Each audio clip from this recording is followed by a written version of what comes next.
The Indiana football team went on the road for the first time this season. Could the Hoosiers zip by the Zips and win their first game on the road in nearly 2 years?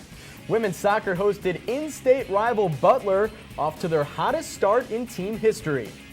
A&M, A&T, who can really keep that straight anyways? See how the IU volleyball team fared out against these schools this past weekend. All this and more inside this edition of Hoosier Sports Night.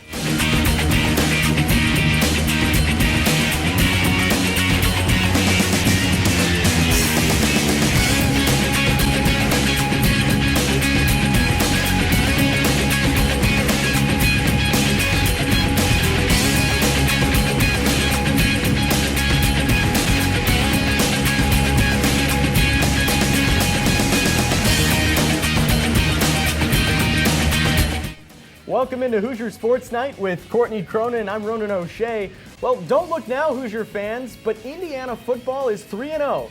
Although, Courtney, they might get a reality check this weekend when they travel to Ann Arbor, Michigan, where the Hoosiers have not won a game since 1967. That's right, Ronan. Hoosiers open up their Big Ten play this weekend in Michigan, and from here on out, the Hoosiers cannot afford to go into any contest unprepared.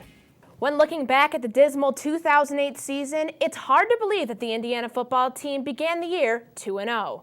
Game 3 served as a problem, however, as the Hoosiers fell to Mid-American Conference foe, Ball State, and never recovered. The 2009 Hoosiers were 2-0 heading into Saturday's matchup against Mac's Akron Zips and looking to improve to 3-0 for the 14th time in school history. LeBron James, an Akron, Ohio native, came to watch Indiana take on the Zips on Saturday. Hoosiers talked about starting things off early. Who knew they meant 15 seconds into the game?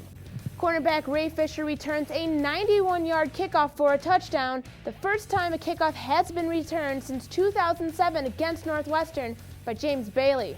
Talk about a name to remember. But Akron, just like the other MAC opponents IU has faced, did not let up after being scored on. Matt Rogers takes a snap, finds receiver Darren Bowser, and bam! End zone. Akron still holding on as the Hoosiers trying to make this punt. Chris Hagrap with the punt for IU blocked. Ball will fly behind him, and Akron will try. Yes, they do. They recover it inside their end zone. Now on top of IU, 14-10. Chapel looking to pull his offense together, finds Max Dedman inside the 25 and sets up another drive, this time right through the middle to Mitchell Evans. Hoosiers up 17-14 going into halftime, and when they come back, Matt Rogers, who is filling in for suspended quarterback Chris Jacquemin, throws the ball, and it is intercepted, this time from Austin Thomas, who came out of nowhere, proving he is as healthy as can be after a torn ACL last season against Northwestern. 2 picks on the day, nearing the end of the game, and with a win in sight, Chapel hands it off to Darius Wills. He'll bow down right through the center, his first career touchdown, and IU pulls through to win, leaving the Zips behind 38-21. Indiana came into their game versus Akron after having their 2 previous games come down to the final minutes. The first half was marked by big plays, a kickoff return by Fisher to start the game, a block kick by Akron resulting in a score, and a 49-yard TD pass from backup Zip quarterback Matt Rogers. Their defense was giving us some problems early and giving us some looks, and it took a while, which when you're playing a good football team, that's going to happen. The one play in the game that was really disappointing was our punt, them blocking a punt. So when you look at it, we kind of exchanged special teams touchdowns. The second half was dominated by the Hoosiers' defense. Middleton and Curlew wreaked havoc on the line, while Austin Thomas snagged 2 interceptions. Good to see the second half that we finally were able to score some points and create some turnovers. That was the difference. I think really was the turnovers and the field position we were able to play with the second half, but it was good to be able to punch a couple of them in there in the red zone, which we hadn't done in the last couple weeks. Akron's a great team, and we came here expecting to play 4 quarters. They definitely showed us in the beginning, that they were ready to play a game too. But we think we did a good job, keeping our composure. Especially in a great setting like this, they have a nice new stadium as I look around here, and they have fans, heckling and getting at us, But sometimes we feed off of that too. But they gave us a game today. We think we did a good job of pulling away at the end. A game like this, and we was a 5-point underdog. I love every bit of it because we never should have been a 5-point underdog. But we won the big play battle, we won the turnover battle, and we came out with a big win. IU's good defensive play, along with a season-high 38 points scored, gave Indiana their first road win in nearly 2 years. From Info Cision Stadium, I'm Josh Greenberg, Hoosier Sports Night. Offensively, the Hoosiers outgained the Zips by a total of 355 yards to 271. 185 of those yards came on the ground for Indiana. Darius Willis rushed for 68 yards and a touchdown, while Trey Burgess added 59 yards and another score. Last week's star Demetrius McCray contributed 45 yards on 12 carries. Here's Sam Dewig with more on the running back trio. While the defense played a vital role in the win against Akron, it was the running game that gave the Hoosiers the edge they were looking for to pull off the win. You know, D has got, you know, he's run the ball well the last 2 weeks, but he's got good feet and he can kind of make those jump cuts and get upfield. But then as the game wore on, you know, our big backs were really, I thought, played well. Trey and Darius Willis. And that's why it's nice, you know, to have, you know, a bunch of them. They all give you a little bit something different. And certainly the big backs today were what we needed as we were trying to control clock. IU's 3 running backs combined for a total of 185 yards and 2 touchdowns.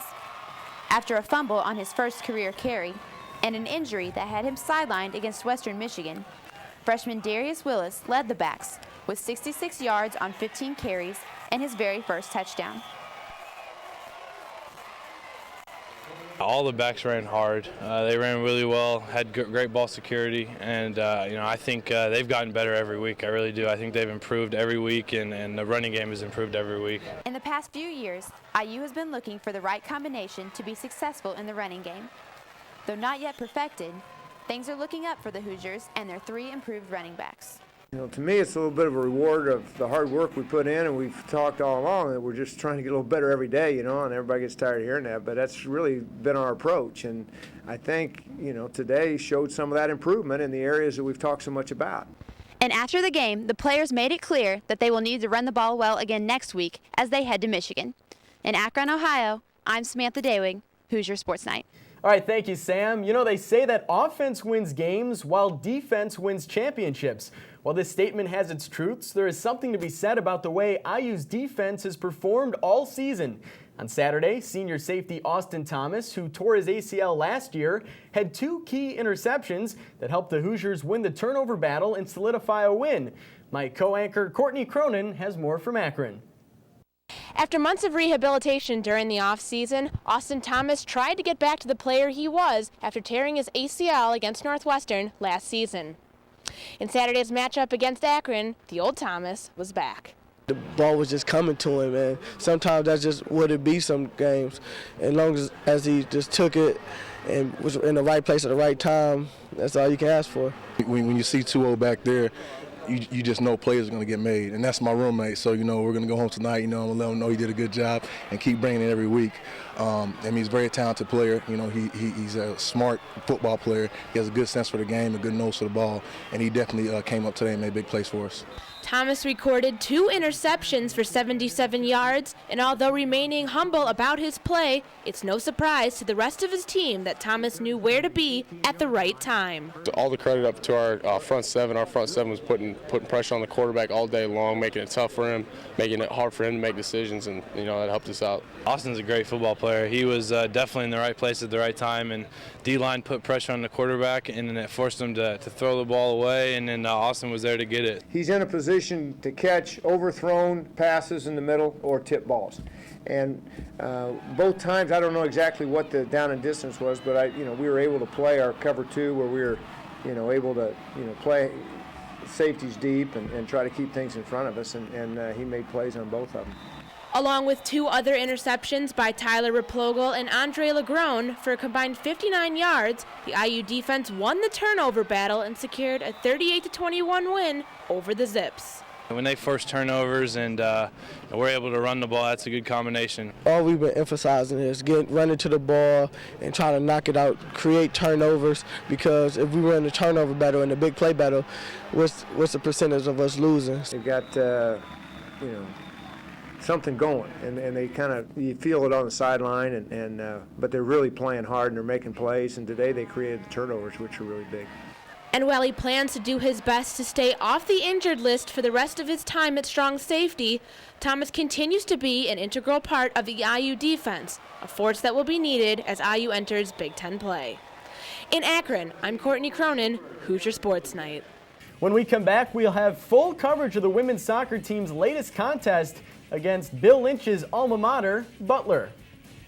And volleyball is continuing to seek success with one of their youngest squads ever. Could the Hoosiers top their opponents at the TIS Invitational? Stay tuned here on Hoosier Sports Night.